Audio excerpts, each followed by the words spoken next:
I'm so hungry. Zane better not be watching Kingdom of the Crystal Skull for the 100th time. Well, I mean, Zane was supposed to bring the turkey, and then Vince was supposed to bring the condiments to this, right? Yeah. Who the hell is this? That's Billy. I'm Billy. Billy who? Billy Barry, our writer. That's not Billy Barry. Yeah. He's got the hair, the glasses, Same the gray hat. That's Billy. I got a beanie on. Yeah, he's got a beanie on. Well, I brought my own food. I usually just come here by myself and eat lunch. Well, it worked out for you, I guess. I'm starving.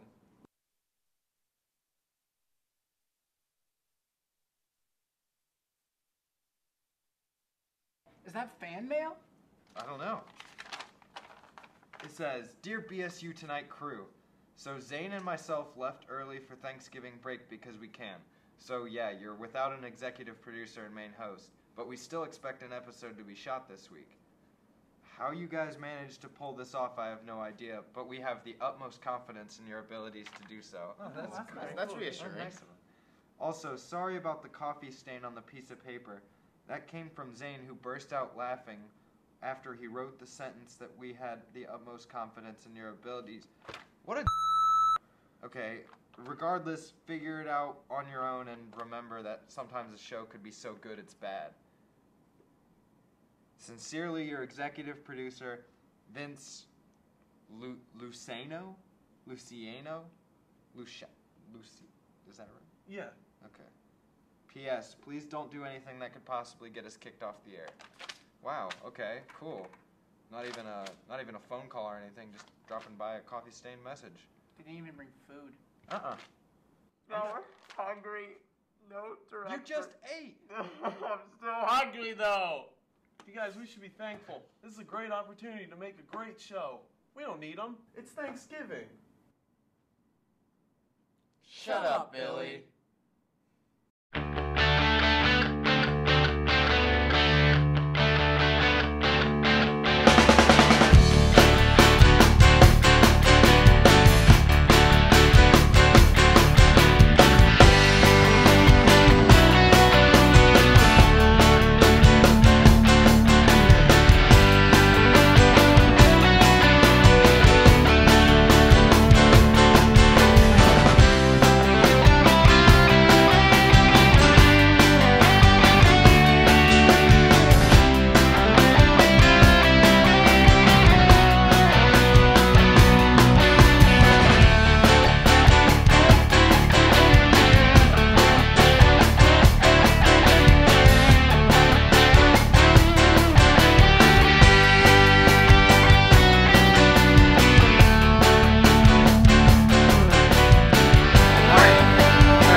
Well, good evening and welcome to a very special edition of BSU Tonight. It's our Thanksgiving episode.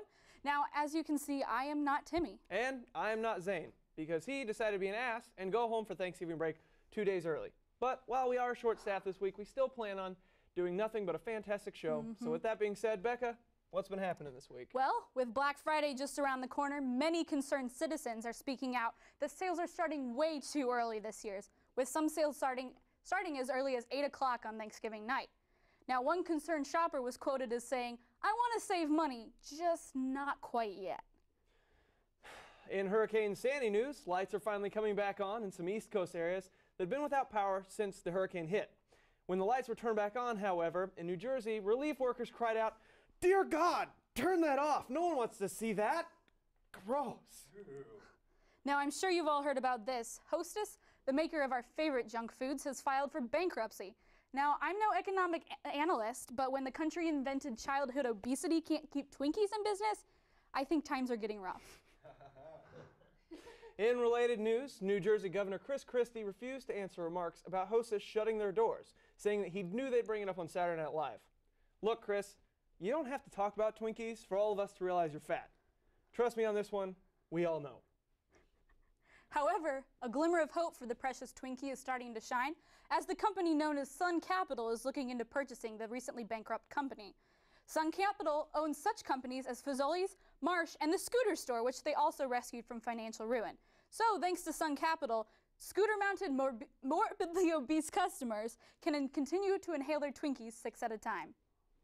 And everyone's favorite celebrity, Miley Cyrus, filed a restraining order against a 40-year-old man for trespassing on her property last month. When asked to comment, the man said, "There's always going to be another mountain. I'm always going to want to make it move."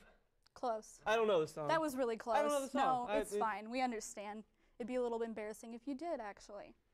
Yeah, well, the Mars rover Curiosity will begin movement again after remaining stationary for over a month, which sounds a lot like what I plan on doing in the month following Thanksgiving. Becca, you're disgusting. I'm sorry. It's the way it is. Well, we have a great show for you guys this evening, so stick around. We'll be right back with more BSU Tonight.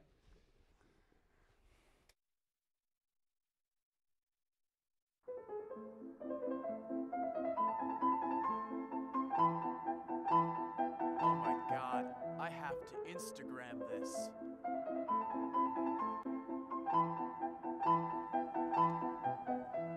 Oh my God, is that a scarf?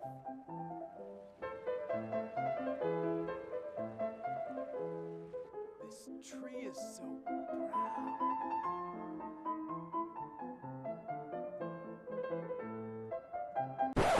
Dude, what the heck are you doing?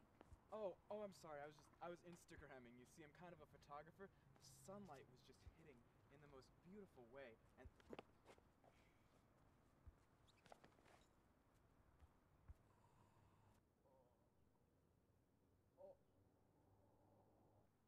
Stop Instagramming everything. Paid for by BSU Tonight.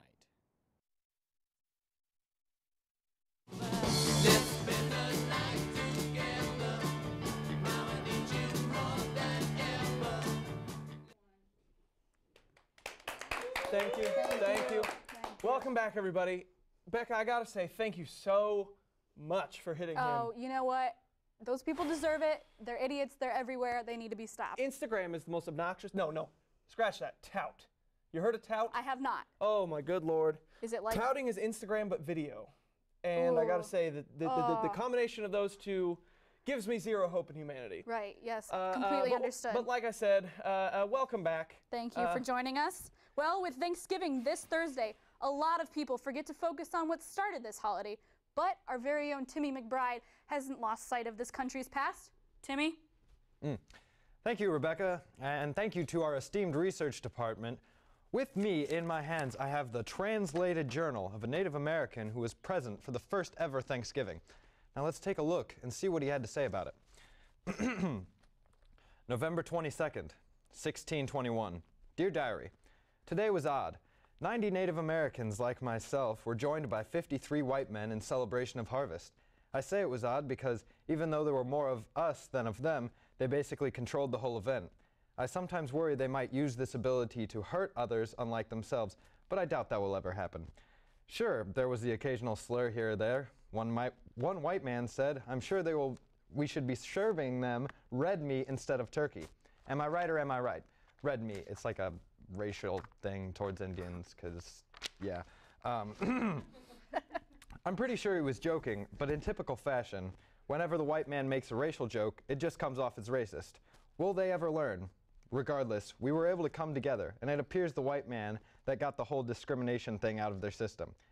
I say that based on the reservation idea they discussed.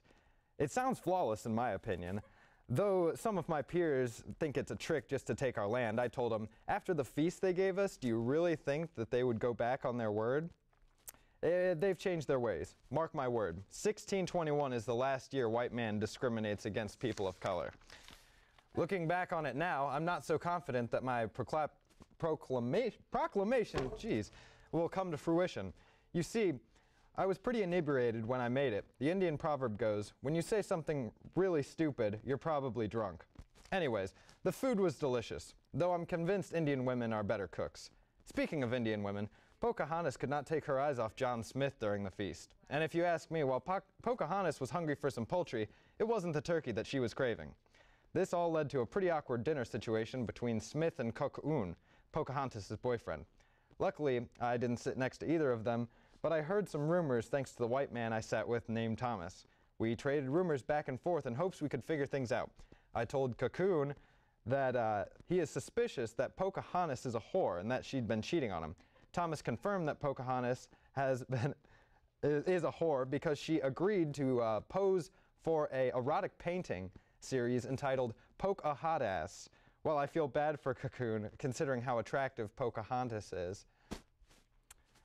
I couldn't help but tell Thomas, so long as my people got to see her in the buff. This is one Indian who the Indian women won't mind take advantage of. Thomas then laughed before saying, "That's good. We were worried you'd scalp our heads." I replied back, "Speaking of scalping heads, wait till you see that Pocahontas picture." We both laughed, and I was reminded of the old Indian proverb, no matter the differences two men may have, every dude likes a good dick joke. Still remains true. While I worried that near the end of the festival things might get out of hand, thankfully it didn't. The closest thing that I ever got to was when my good friend Laga von Hava told a really stupid joke to one of the pilgrims. He was absolutely plastered and said, "Why can't pilgrims keep their pants off the ground? Because they wear belt buckles on their hats." This apparently insulted the white man, though I'm pretty sure the white man knew that he doesn't have any fashion sense. But then again, what do I know about style? All the white man ever does is copy trends created by others. While the day was a bit odd, overall it was pretty swell together. The food was good, and it was really neat that everyone came together, especially after the Pocahontas paintings. And that's the diary of a very disturbed Native American, and he has poor grammar.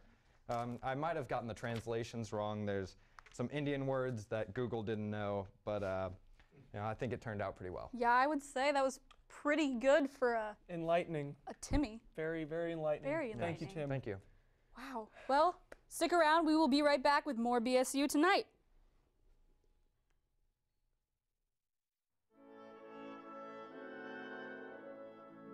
As a college Christian, I'm asked every day to do things I don't want to do. But always remember, no matter what anybody asks you, always stay true to your beliefs.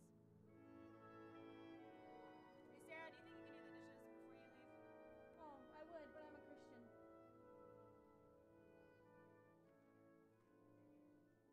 Want to go to Bible study tonight? Oh man, I would, but I'm a Christian, sorry.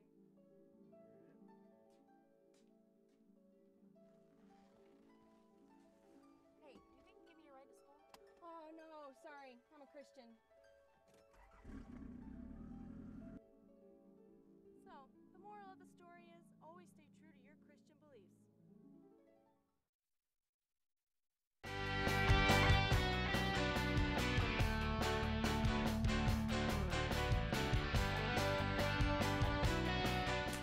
Thank you. Thank you.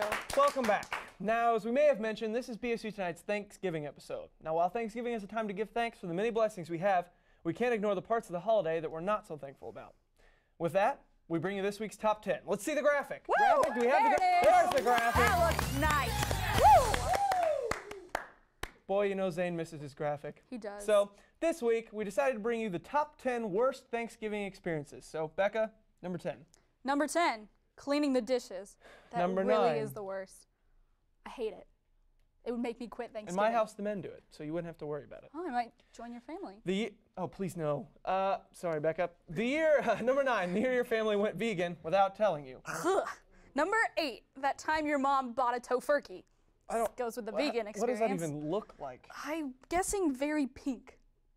Number 7, you're 18 and still sitting at the kids' table. I will eternally be sitting at the kids' table. I think it's my height. You know, I'm getting there, getting taller, but I'm still short. Number 6, you tried making fried turkey, but following a destroyed kitchen, realized you never should have tried it in the first place.